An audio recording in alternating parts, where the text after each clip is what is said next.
أشهد أن لا إله إلا الله وحده لا شريك له وأشهد أن محمدا عبده ورسوله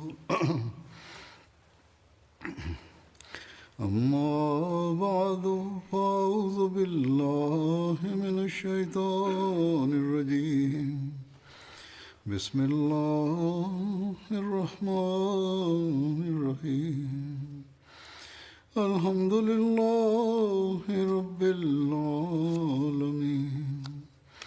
الرحمن الرحيم مالك يوم الدين إياك نعبد وإياك نستعين اهدنا الصراط المستقيم صراط الذين أنعمت عليهم غير المغضوب عليهم ولا الضالين. يقول المسيح الموعود عليه السلام في مكان وهو يذكر فيوض القرآن الكريم: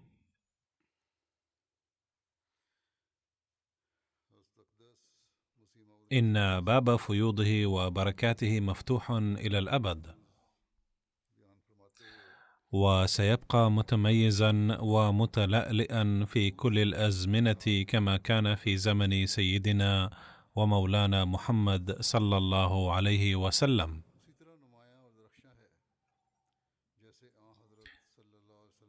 ثم يقول حضرته: صحيح أن أكثر المسلمين تركوا القرآن الكريم، ومع ذلك أنواره وبركاته وتأثيراته حية وتتجدد دائما، وقد أرسلت في هذا الوقت لأثبت هذا الأمر، والله تعالى يرسل دائما عباده لنصرته وتأييده في وقت مناسب، لأنه وعد: إنا نحن نزلنا الذكر وإنا له لحافظون. فلقد بعث الله تعالى في هذا العصر الخادم الصادق للنبي صلى الله عليه وسلم لنشر تعاليم القرآن الكريم ولحفظه،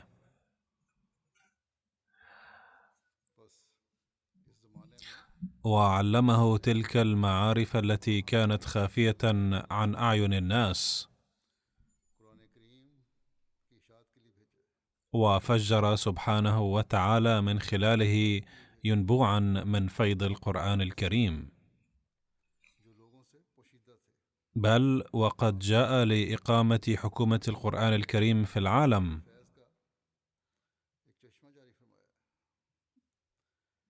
ولكن من شقاء العلماء المزعومين أنهم منذ إعلان حضرته عن دعوته قد جعلوا معارضته هدفا لهم، ولا يريدون أن يسمعوا دليلا ولا قول الحكمة ولا حديث العقل، وهكذا يضلون الناس.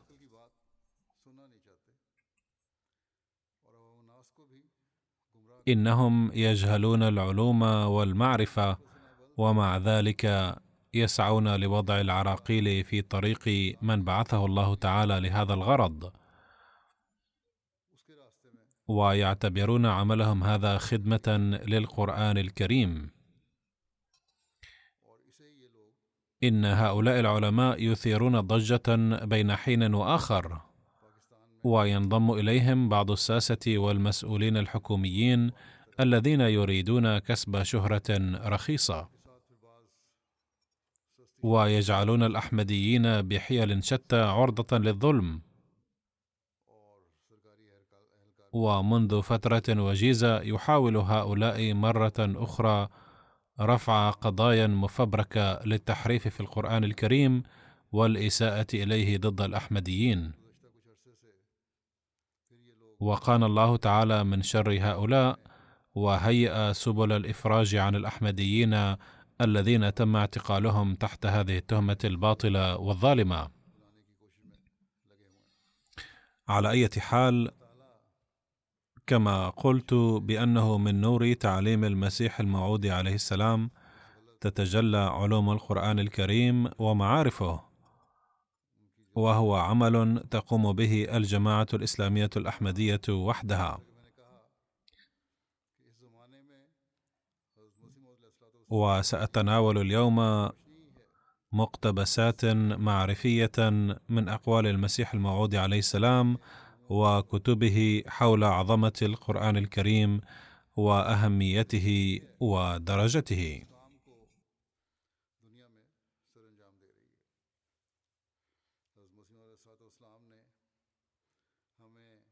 يقول المسيح الموعود عليه السلام عن كون تعليم القرآن الكريم كاملا ومكملا: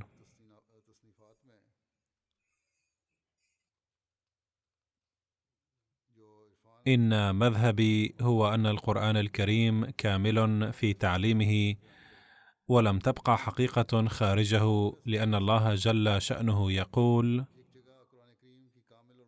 ونزلنا عليك الكتاب تبيانا لكل شيء، أي لقد أنزلنا عليك الكتاب الذي يشمل بيان كل شيء. ويقول أيضا: ما فرطنا في الكتاب من شيء، أي لم نجعل أي شيء خارج هذا الكتاب.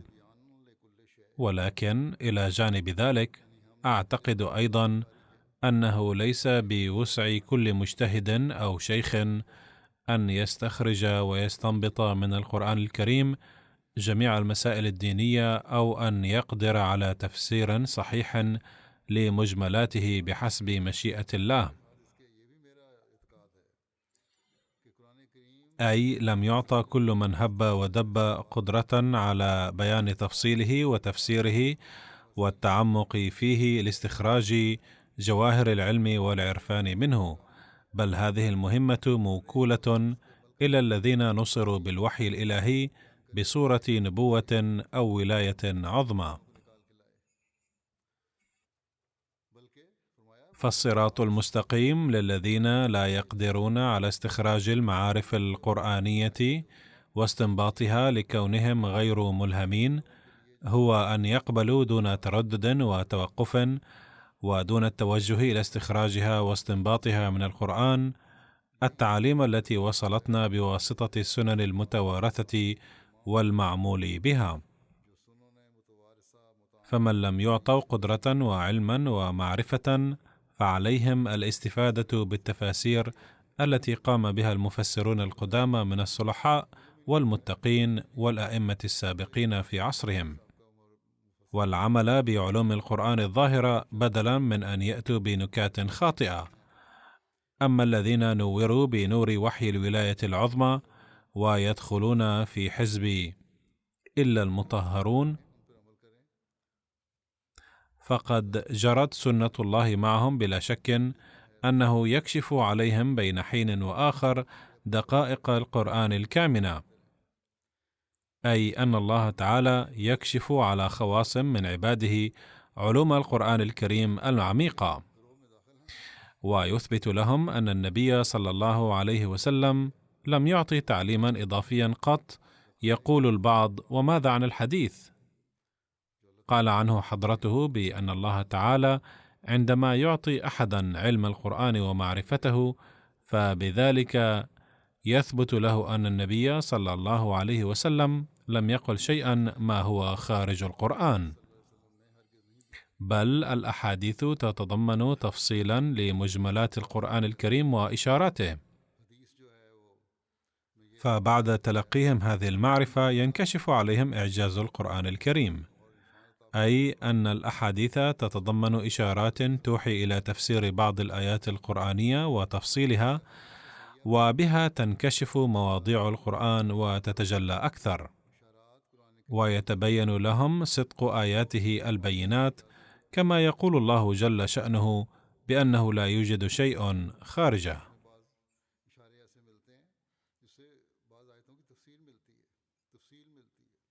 لقد بعث الله تعالى المسيح الموعود عليه السلام في هذا العصر لنشر علوم القرآن الكريم ومعرفته، فقد ذكر حضرته عليه السلام أن الذريعة الأولى للهداية هي القرآن الكريم، فقال: إن مذهبي هو أن الله أعطاكم لهدايتكم 3 أشياء: أولها القرآن الكريم الذي يشتمل على وحدانية الله وجلاله وعظمته،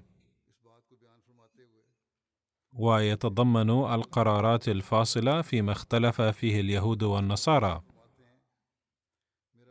كاختلافهم وخطئهم بأن عيسى ابن مريم قد قتل على الصليب وصار ملعونا ولم يتم رفعه كما رفع غيره من الأنبياء، أي أن اليهود يرون أن الله تعالى لم ينعم على عيسى عليه السلام بقربه، فقد نفى من ناحية أن هذه التهمة الملصقة بعيسى عليه السلام خاطئة، ومن ناحية أخرى قال: كذلك يأمر القرآن ألا تعبدوا من دون الله تعالى شيئا، لا الإنسان ولا الحيوان ولا الشمس ولا القمر ولا النجوم ولا الأسباب ولا أنفسكم.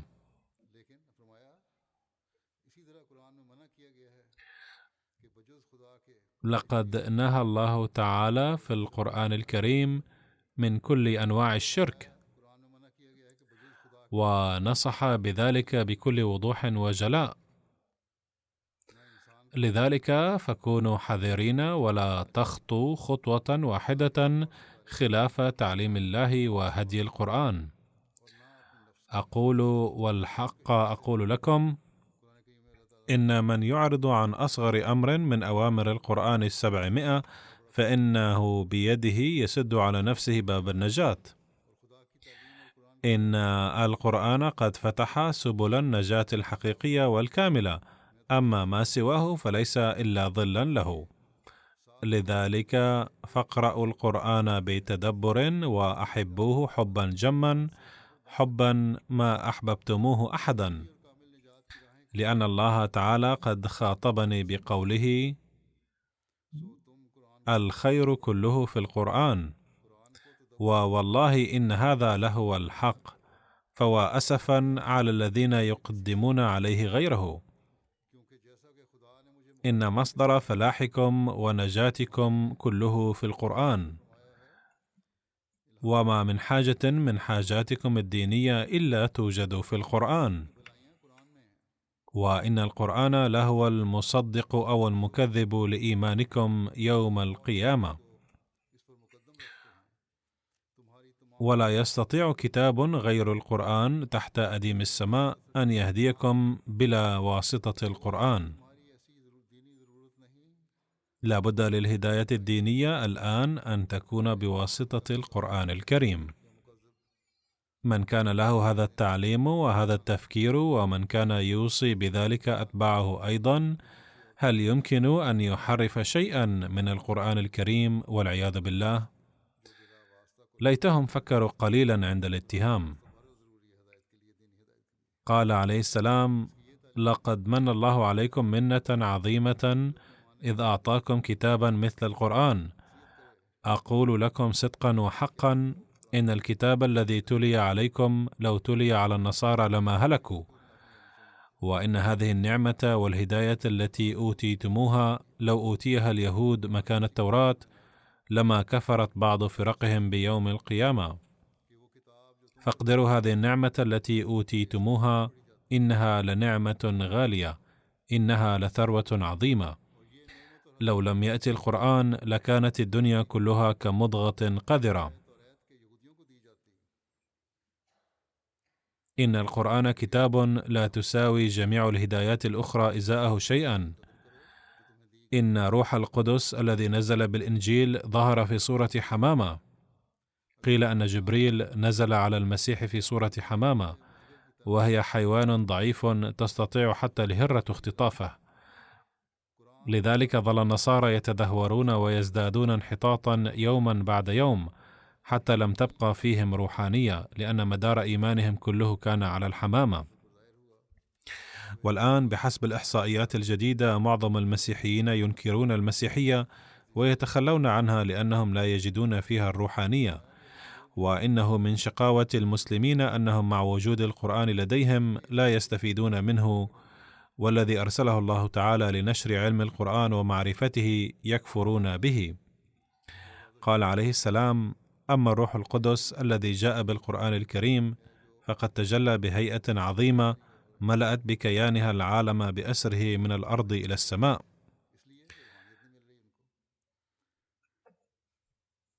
فشتان بين تلك الحمامة وهذا التجلي العظيم الذي هو مذكور في القرآن الكريم أيضا.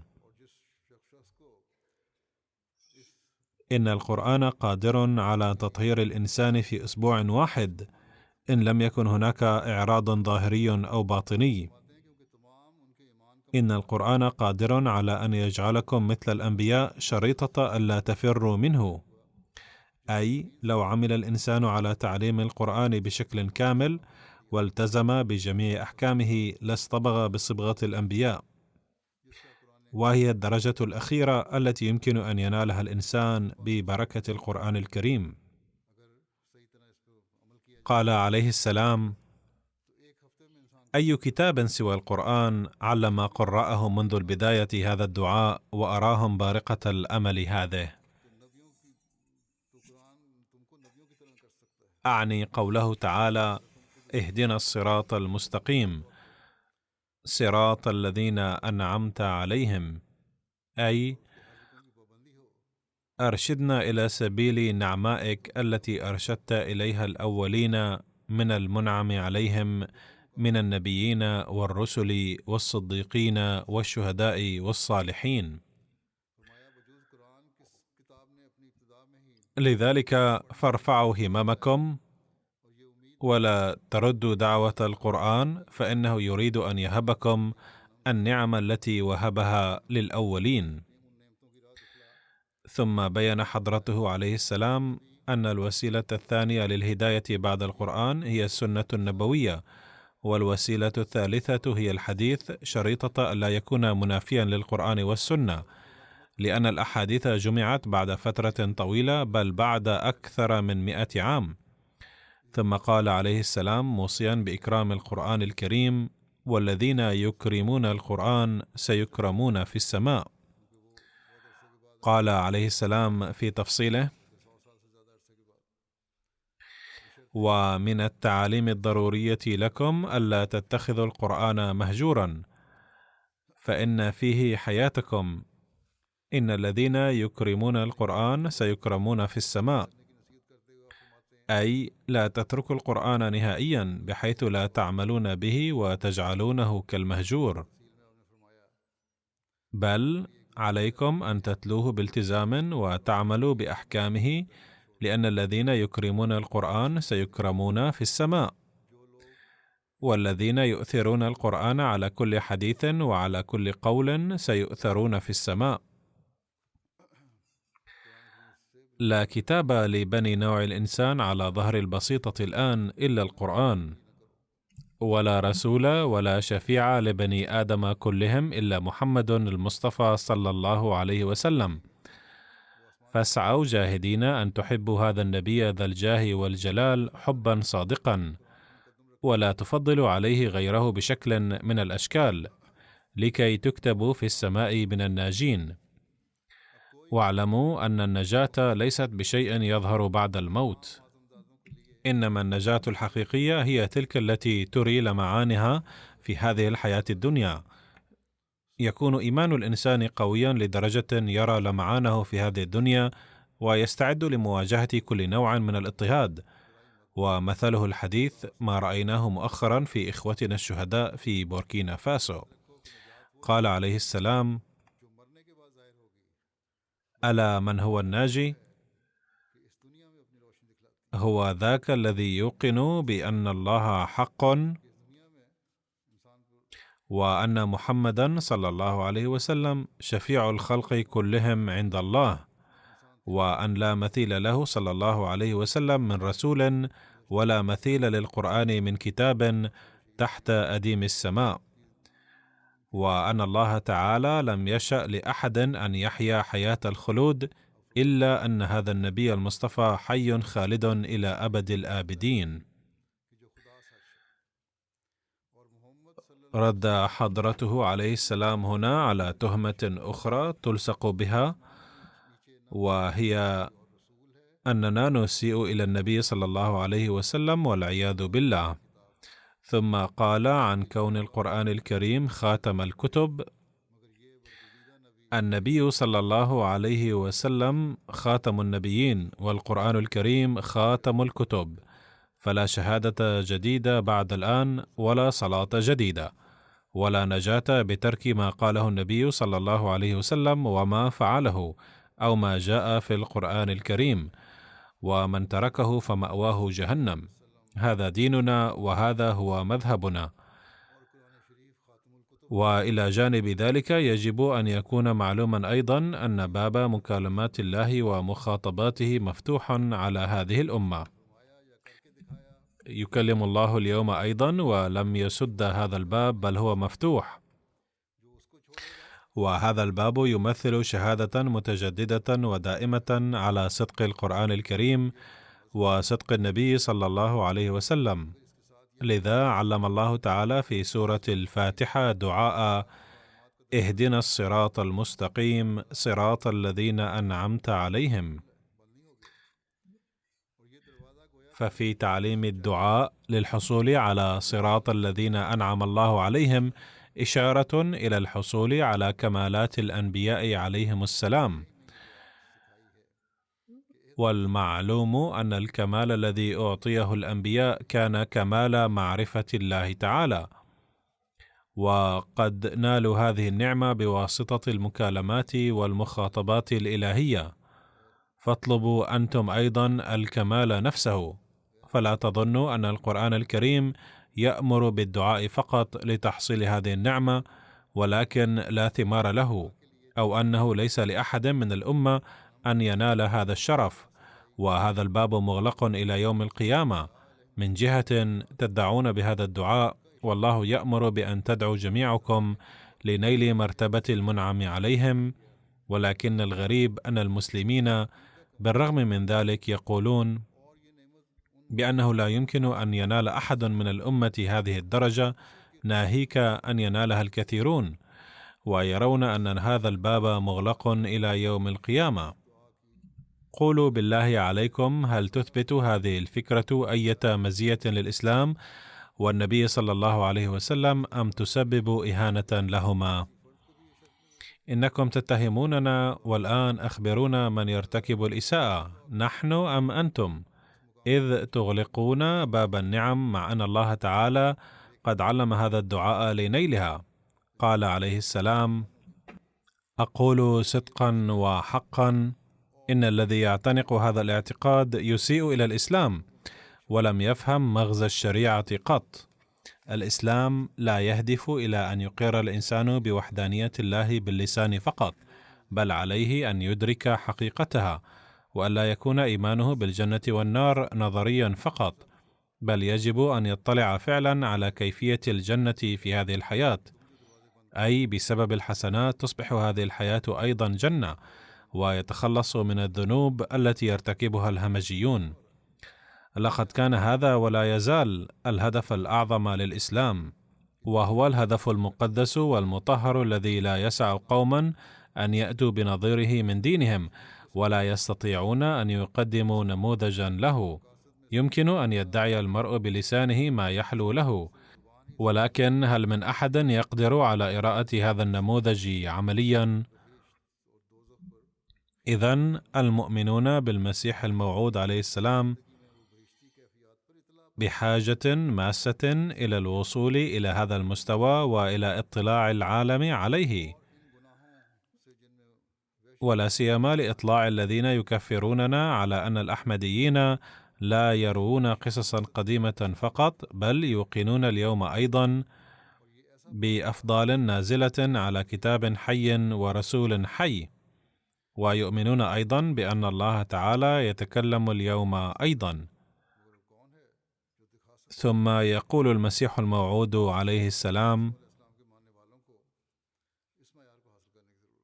لقد أعطانا الله تعالى النبي الذي هو خاتم المؤمنين وخاتم العارفين وخاتم النبيين، كما أنزل عليه ذلك الكتاب الذي هو جامع الكتب وخاتمها.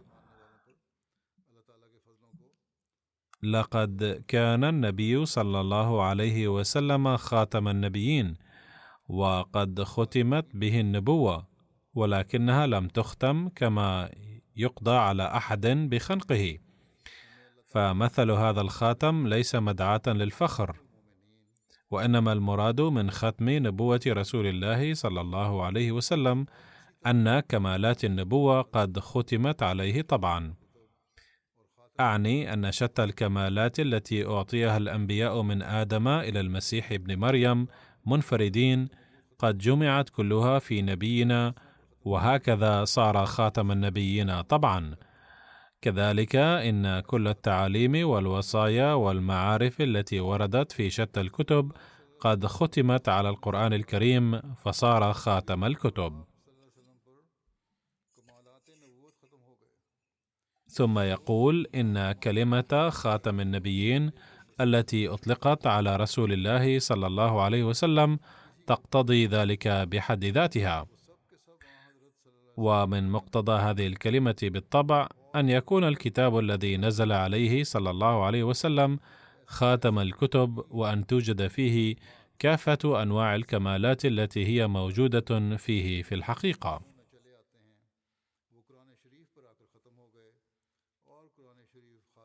إن المبدأ العام لنزول كلام الله هو أنه بقدر ما يتحلى المنزل عليه بالقوة القدسية والكمال الباطني، بقدر ما يتحلى الكلام النازل عليه بالقوة والشوكة. ولما كانت قوة النبي صلى الله عليه وسلم القدسية وكماله الباطني وبلوغه أعلى درجة على الإطلاق، والتي لم يسبقه فيها أحد من قبل ولن يسبقه في المستقبل، لذا احتل القرآن الكريم أيضا المقام الأعلى من بين الكتب والصحف السابقة كلها، الذي لم يبلغه كلام آخر. ثم يتهمنا معارضون أننا نحسب المسيح الموعود عليه السلام أعظم منه صلى الله عليه وسلم والعياذ بالله، وبأننا نسيء إلى النبي صلى الله عليه وسلم. لا يسع عاقلا وعادلا أن يقول في حال وجود كلام المسيح الموعود المذكور آنفا بأننا نسيء إلى النبي صلى الله عليه وسلم. يتابع المسيح الموعود عليه السلام قائلا: لذا احتل القرآن الكريم أيضا المقام الأعلى من بين الكتب والصحف السابقة كلها، الذي لم يبلغه كلام آخر، لأن قدرة النبي صلى الله عليه وسلم وقوته القدسية كانت تفوق الجميع، وتمت عليه الكمالات كلها، وكان قد بلغ قمة المقامات كلها. لذا فالقرآن الكريم الذي نزل عليه في هذا المقام بلغ الكمال أيضا، وكما تمت عليه كمالات النبوة كلها، كذلك ختمت على القرآن الكريم كمالات إعجاز الكلام، فكان خاتم النبيين، وكان كتابه خاتم الكتب، وكان كتابه قد بلغ منتهى الكمال من حيث المراتب وأوجه إعجاز الكلام كلها. فمن أي ناحية فحصتم، سواء من حيث الفصاحة والبلاغة، أو من حيث ترتيب المضامين، أو من منطلق التعليم أو كمالات التعليم، أو من حيث ثمرات التعليم، ترون القرآن الكريم كاملا من كل جهة، ويثبت إعجازه. لذلك لم يطلب القرآن الكريم الإتيان بنظيره في أمر معين، بل طلب بوجه عام مبارزته من أي منطلق تريدون، سواء في الفصاحة والبلاغة، أو في المطالب والمعاني، أو في التعليم، أو من منطلق النبوءات والغيب الموجود فيه، فمن أي منطلق رأيتموه تجدونه معجزة. وقال عليه السلام في مجلس: لا يسعنا أن ننسى أبدا أن القرآن الكريم الذي هو خاتم الكتب ليس مجموعة من القصص، والذين عدوه مجموعة من الأقاصيص والأساطير لسوء فهمهم وكتمانهم الحق ليس لهم نصيب من فطرة تعرف الحقائق، وإلا فالحق أن هذا الكتاب المقدس حول القصص السابقة أيضا إلى فلسفة، أي القصص التي وردت فيه تمثل فلسفة وفيها دروس وعمق. وهذه منة عظيمة للقرآن الكريم على جميع الكتب والأنبياء، إذ حول تلك القصص إلى الفلسفة، وإلا لسخر الناس اليوم من تلك الأمور. ومن فضل الله تعالى أيضا أنه أسس لكشف العلوم والحقائق السماوية في هذا العصر العلمي الذي تتقدم فيه حقائق موجودات العالم وخواص الأشياء، جماعة قدمت بأسلوب علمي وفلسفي لجميع الأمور التي لم تكن لها أهمية في زمن الفيج الأعوج أكثر من قصص عادية، وكانت عرضة للسخرية والاستهزاء في عصر العلوم هذا.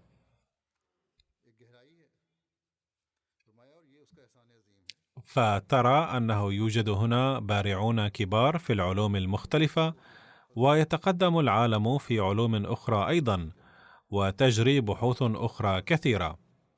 فلهذا الغرض أسس الله جماعة، وقد بين المسيح الموعود عليه السلام تفسير القرآن في هذه الجماعة، وبين أيضا مستفيدا من علوم القرآن الكريم كيف يتحقق الانسجام بين العلوم والدين.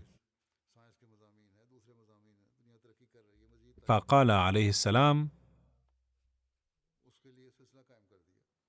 أسس الله جماعة قدمت بأسلوب علمي وفلسفي لجميع الأمور التي لم تكن لها أهمية في زمن الفيج الأعوج أكثر من قصص عادية، وكانت عرضة للسخرية والاستهزاء في عصر العلوم هذا الذي كان في الحقيقة زمن الظلام والجهل، ولم يوجد في الإسلام علماء إلا على سبيل الندرة. كانت القصص منتشرة حينذاك، وكان الناس يسخرون عليها، ولكن الله تعالى أرسل المسيح الموعود عليه السلام الذي فسر قصص القرآن الكريم وأعطى معرفتها، وقدم جميع تلك الأمور بأسلوب علمي وفلسفي. إذن يجب على المسلمين أن يشكروا الله تعالى على أنه أرسل بحسب وعده لبيان تعليم القرآن الكريم الحقيقي في هذا الزمن رسوله الذي أزال تهما باطلة كلها كانت توجه إلى تعليم الإسلام. كان المسيح الموعود عليه السلام يرى الإيمان بالقرآن الكريم واتباعه ضروريا جدا، بل كان يراه جزءا من الإيمان، ويقول شارحا هذا الأمر: أعدوا الانحراف قيد أنملة عن اتباع القرآن الكريم واتباع النبي صلى الله عليه وسلم إلحادا. هذا هو اعتقادي، والذي ينحرف عنه قيد شعرة فهو من أهل جهنم. لم أكتفي ببيان اعتقادي هذا في خطاباتي فقط، بل شرحتها جيدا في 60 كتابا تقريبا، وهذا ما أفكر به ليل نهار. كذلك يقول المسيح الموعود عليه السلام بأن معارضين يتسرعون في إصدار فتوى الكفر ضدنا، بينما كان من مقتضى العدل أنهم لو سمعوا شيئا منسوبا إلي كان عليهم أن يسألوني واضعين خشية الله في الحسبان: هل قلت كذا وكذا أم لا؟ وإن قلت فقولك هذا لا يطابق القرآن الكريم، لذا يجب أن توضحه. ولكنهم لا يفعلون ذلك ولا يبالون بشيء، بل عاقدون العزم على إصدار الفتاوى. إذن كل ما قلناه إنما قلنا في ضوء تعليم الإسلام والقرآن الكريم، وهذا هو اعتقادنا وهذا ما نعمل به. يقول حضرته مبينا التوافق والانسجام بين القرآن الكريم وقانون الطبيعة: إن التعليم الطاهر والكامل هو تعليم القرآن الكريم، فهو يربي كل فرع من فروع الشجر الإنساني، ولا يركز القرآن الكريم على جانب واحد فقط، بل إنه حينا يعلمنا العفو والصفح بشرط أن يكونا مطابقين للمصلحة، وحينا آخر يأمرنا بمعاقبة المجرم في الظروف المناسبة عند اقتضاء المصلحة. فالقرآن الكريم في الحقيقة صورة قانون الطبيعة الماثلة دائما أمام أعيننا، وإنه لا من المعقول جدا أن يطابق قول الله فعله، أي لا بد أن يعلمنا كتاب الله الحق حسب طريقة فعله البادية لنا في الكون. إننا نلاحظ في قانون الطبيعة أن الله أحيانا يعفو وأحيانا أخرى يعاقب، وينبغي أن يكون القانون نفسه في التعليم الديني أيضا وفي كتابه الديني هذا، وهو موجود في القرآن الكريم. ولا يجوز أن يظهر من الفعل شيء ويظهر من القول شيء آخر، وإننا نجد في فعل الله أنه لا يعفو ولا يصفح دوما، بل يعاقب المجرمين أيضا بشتى أنواع العذاب. وقد ورد ذكر أنواع العذاب هذه في الكتب السابقة أيضا. إن إلهنا ليس بحليم فحسب، بل هو حكيم أيضا، وغضبه عظيم جدا. إن الكتاب الحق هو ذلك الذي يطابق قانون الله في الطبيعة، وإن القول الإلهي الصادق هو ما لا يخالف فعله. وتوصلنا مشاهدتنا إلى أن الله لم يعامل خلقه بالحلم والعفو دائما، ولم يعذبهم قط. والآن أيضا أخبرني الله عن زلزلة عظيمة ومهيبة ستقضي على ذوي الطبائع النجسة، فكان قد نشر نبوءة بحدوث الزلزال. ثم يقول حضرته عليه السلام: القرآن الكريم هو الكتاب الوحيد في العالم الذي أثبت وجود الله، وأثبت أن صفاته توافق قانون الطبيعة الموجود في فعل الله الملحوظ في العالم، والمنقوش في فطرة الإنسان وضميره. إن إله المسيحيين محبوس في أوراق الإنجيل فقط، فالذي لم يبلغه الإنجيل فهو يجهل ذلك الإله. أما الإله الذي يقدمه القرآن الكريم فلا يمكن أن يجهله أحد من ذوي العقول. لذا فالإله الحق هو ذلك الذي قدمه القرآن الكريم فقط. فسكان العالم كلهم حيثما سكنوا من الملحدين وأتباع أي دين يوقنون لحد ما بالنظر إلى صنعة العالم بأن الله موجود، فالأغلبية توقن بوجوده انطلاقا من أديانهم القبلية. على كل حال، قال حضرته إن الإله الذي قدمه القرآن الكريم يظهر نفسه بنفسه وليس كإله النصارى، وتشهد له فطرة الإنسان والنواميس الطبيعية. الدين الحق هو الدين الذي يثبت سماع الله وتكلمه كليهما في هذا الزمن أيضا. وخلاصة القول إن الله يخبر عن نفسه بنفسه بمكالماته ومخاطباته. إن معرفة الله أمر عسير جدا، وليس بمقدور حكماء العالم وفلاسفته أن يعرفوه، لأنه لا يثبت من النظر إلى السماء والأرض إلا أن تركيبهما البالغ في الإحكام يقتضي صانعا، ولكن لا يثبت منه أنه موجود في الحقيقة. والفرق بين القول ينبغي أن يوجد وهو موجود واضح. وإنما القرآن الكريم وحده يخبرنا بأن هذا الإله موجود في الحقيقة، ولا يؤكد القرآن الكريم على معرفة وجوده فحسب، بل يعرفه بنفسه. ولا يوجد كتاب غيره تحت السماء يخبر عن وجوده المستتر. إن إثباتات وجود الله موجود في القرآن الكريم.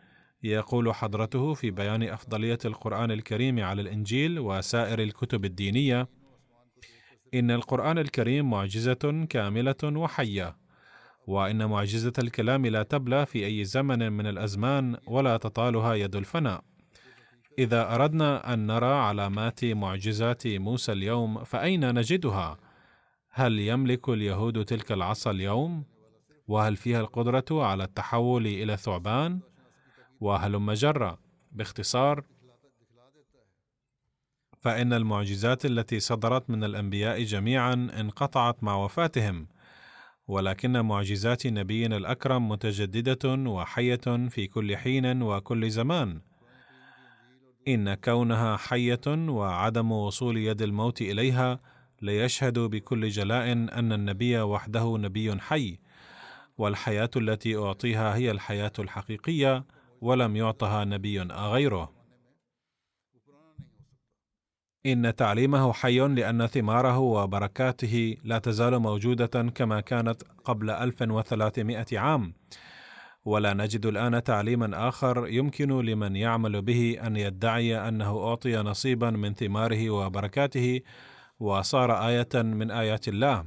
ولكننا نجد الآن أيضا بفضل الله تعالى نماذج ثمرات تعليم القرآن الكريم وبركاته، ونجد اليوم أيضا جميع التأثيرات والفيوض التي تنال باتباع صادق للنبي صلى الله عليه وسلم. فقد أقام الله تعالى هذه الجماعة لتكون شاهدة حية على صدق الإسلام، ولتثبت أن البركات والتأثيرات التي ظهرت قبل 1300 عام نتيجة لاتباع كامل لرسول الله صلى الله عليه وسلم لا تظهر الآن أيضا، فقد ظهرت إلى الآن مئات الآيات، وقد أورد المسيح الموعود عليه السلام هذه الآيات في بعض كتبه، وكل يوم يطلع على الجماعة يثبت أن النبوءات التي نشرها حضرته تتحقق. وقد دعونا زعماء كل قوم ودين أن يروا بحذائنا آيات صدقهم، ولكن ليست هناك آية واحدة ليظهروا بها نموذجا عمليا لصدق دينهم. إننا نؤمن بأن كلام الله معجزة كاملة، ونوقن ونتحدى أنه لا يوجد كتاب يضاهي القرآن الكريم، وأقول على بصيرة أن كل أمر من القرآن الكريم آية ومعجزة في حد ذاتها. خذوا التعليم مثلا، فإننا نجده معجزة عظيمة، وهو معجزة في الحقيقة، وقد جاء في نظام حكيم وبحسب مقتضيات الفطرة بحيث لا يضاهيه تعليم آخر. إن تعليم القرآن الكريم متمم التعاليم السابقة كلها ومكملها. أستطيع أن أثبت بإظهار جانب واحد من هذا التعليم أن تعليم القرآن الكريم يحتل درجة عليا وهو إعجاز. فتعليم التوراة مثلا، سواء نظرنا إلى الظروف الراهنة أو قولوا إن شئتم بحسب حاجات العصر، فهو يصب جل تركيزه على القصاص، أي العين بالعين والسن بالسن. وعلى النقيض من ذلك يركز الإنجيل جل اهتمامه على العفو والصفح، بل ورد فيه تأكيد إلى درجة أنه إذا لطمكم أحد على خد فأديروا له الآخر، وإذا أراد أحد أن يسخركم ميلا فاذهبوا معه ميلين، وإذا طلب منكم أحد قميصا فأعطوه معطفا أيضا. كذلك سترون في كل باب في التوراة والإنجيل أن في التوراة إفراطا وفي الإنجيل تفريطا، ولكن القرآن الكريم يعلم الحكمة والاعتدال ومراعاة مقتضى المحل في كل أمر.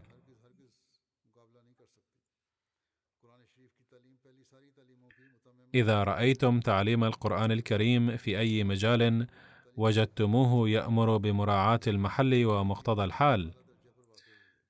إننا نعترف أن تعاليم كل هذه الكتب واحدا مبدئيا، ومع ذلك لا مجال للإنكار أن كل من التوراة والإنجيل يركز على جانب واحد فقط، ولكن القرآن الكريم وحده أعطى تعليما بحسب مقتضى الفطرة.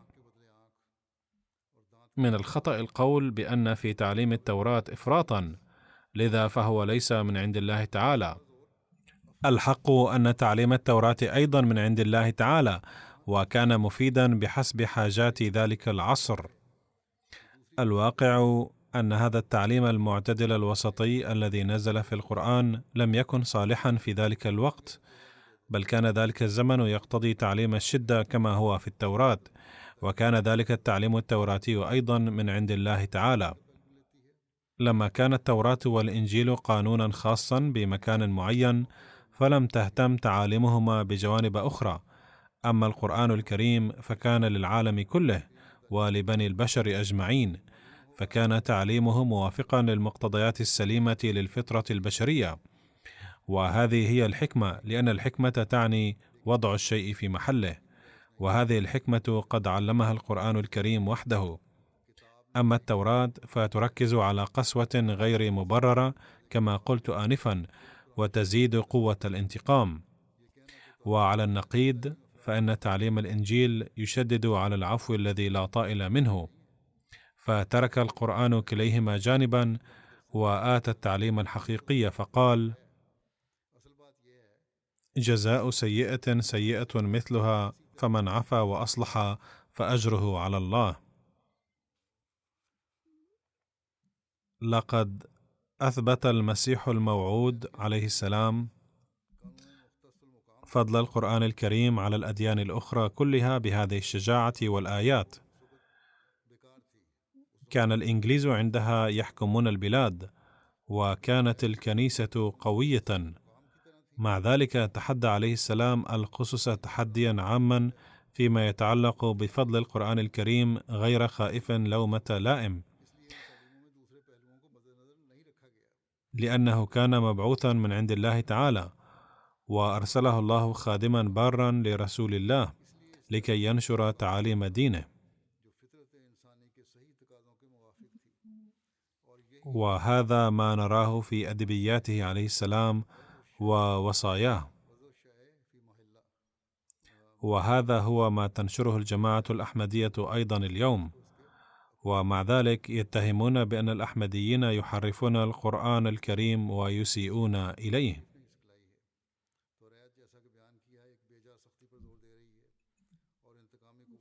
لقد قال المسيح الموعود عليه السلام: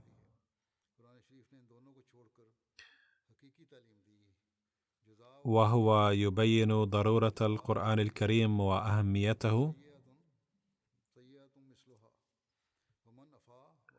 وإن أكبر دليل على ضرورة القرآن الكريم هي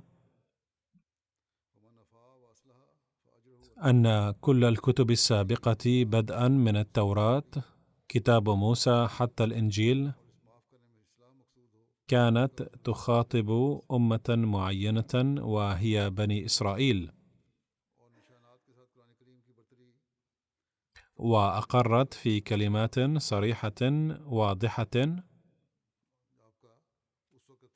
بأن تعاليمها ليست لفائدة الناس عامة، بل تخص أمة بني إسرائيل فحسب.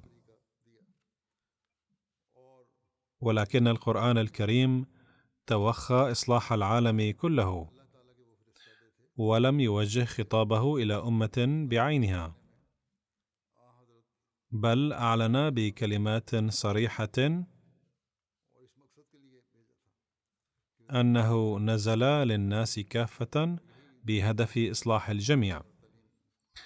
فهناك بون شائع بين تعاليم التوراة وتعاليم الإنجيل من حيث المخاطبين، فمثلا تقول التوراة: لا تسفك دما، والقرآن الكريم أيضا يقول: لا تسفك دما.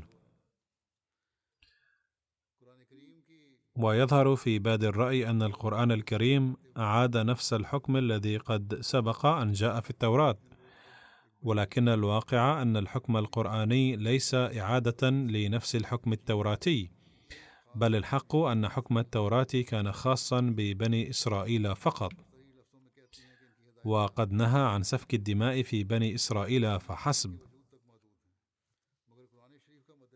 ولكن حكم القرآن الكريم يخص العالم أجمع، حيث نهى البشرية جمعاء عن سفك الدماء بغير حق.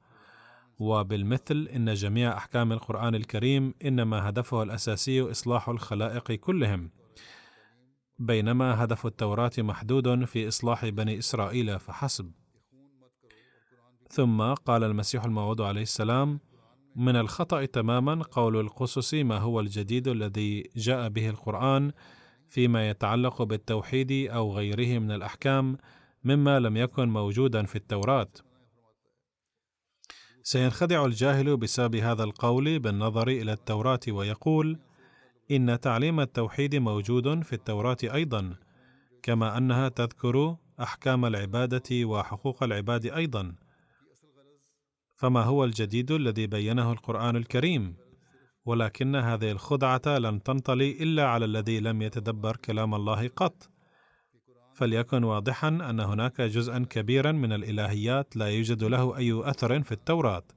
فمثلا لم تذكر في التوراة مراتب التوحيد الدقيقة. يكشف لنا القرآن الكريم أن التوحيد لا يعني فقط أن يجتنب المرء عبادة الأوثان والناس والحيوانات والعناصر والأجرام الفلكية والشياطين، بل الحق أن التوحيد الحقيقي ينقسم إلى 3 درجات. الدرجة الأولى من التوحيد هي لعامة الناس، أي للذين يريدون النجاة من غضب الله تعالى. والدرجة الثانية من التوحيد هي للخواص، أي الذين يريدون قرب الله أكثر من العوام. والدرجة الثالثة هي لخواص الخواص الذين يريدون أن يبلغوا كمال القرب وذروته. والمراد من الدرجة الأولى للتوحيد ألا يعبد الإنسان غير الله تعالى، وأن يجتنب عبادة كل ما هو محدود ومخلوق، سواء أكان ذلك في الأرض أو في السماء. والمرتبة الثانية من التوحيد هي أن يؤمن الإنسان بأن الله تعالى هو المؤثر الحقيقي في كافة شؤونه وشؤون غيره، وأن لا يهتم بالأسباب بحيث تصبح شريكة لله تعالى، فيقول مثلا: لولا زيد لما أصابتني خسارة كذا وكذا، ولولا بكر لأصابني الدمار. إن الاتكال على العباد شرك ومناف للتوحيد. فلو قال المرء هذه الكلمات بحيث اعتبر زيدا أو بكرا شيئا يعتد به في الواقع، لكان ذلك شركا أيضا. والقسم الثالث للتوحيد هو أن يمحو المرء أطماع نفسه في سبيل حب الله تعالى، ويفني نفسه في عظمته عز وجل. أين يوجد هذا التوحيد في التوراة؟ كذلك لا يوجد في التوراة أي ذكر للجنة والجحيم. ربما توجد إشارات خفية إليهما هنا وهناك، كما لا يوجد في التوراة ذكر كامل لصفات الله الكاملة. لو كانت في التوراة آية كقول الله تعالى في القرآن الكريم: قل هو الله أحد الله الصمد لم يلد ولم يولد ولم يكن له كفوا أحد، فلربما كف المسيحيون من بلاء عبادة المخلوق. كذلك لم تتناول التوراة مدارج الحقوق ببيان كامل، بينما ذكر القرآن الكريم هذا التعليم أيضا إلى درجة الكمال. فمثلا قال الله تعالى: إن الله يأمر بالعدل والإحسان وإيتاء ذي القربى، أي أن الله تعالى يأمركم أن تعدلوا، بل فوق ذلك أن تحسنوا، وفوق ذلك أن تخدموا الناس كما يخدم المرء أقاربه بدافع حماس القرابة، بمعنى أنه يجب أن تكون مواساتكم لبني البشر بدافع الحماس الطبيعي كما تواسي الأم ولدها، وليس بنية المن عليهم. كما لم تدلل التوراة على وجود الله ووحدانيته وصفاته الكاملة بالأدلة العقلية.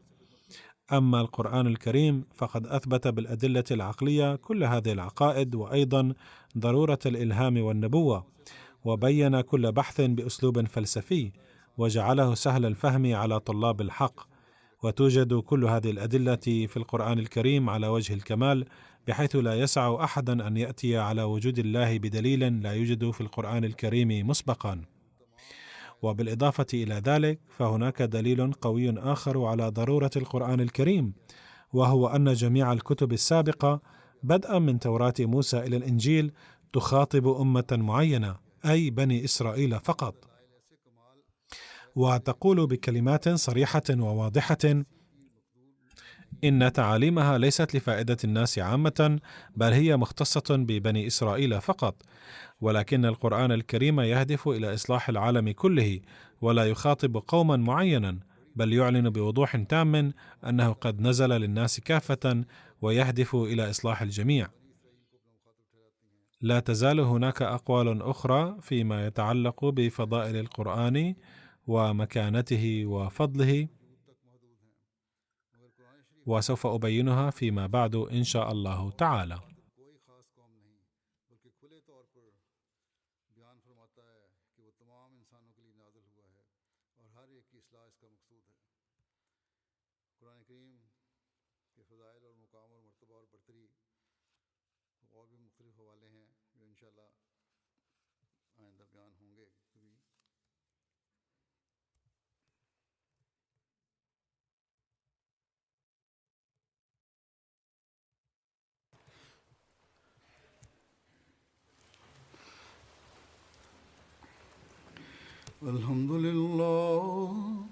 الحمد لله نحمده ونستعينه ونستغفره ونؤمن به ونتوكل عليه ونعوذ بالله من شرور أنفسنا ومن سيئات أعمالنا من يهده الله فلا مضل له ومن يضلله فلا هادي له ونشهد أن لا إله إلا الله ونشهد أن محمدا عبده ورسوله عباد الله رحمكم الله إن الله يأمر بالعدل والإحسان وإيتاء ذي القربى وينهى عن الفحشاء والمنكر والبغي يعظكم لعلكم تذكرون اذكروا الله يذكركم وادعوه يستجب لكم ولذكر الله أكبر.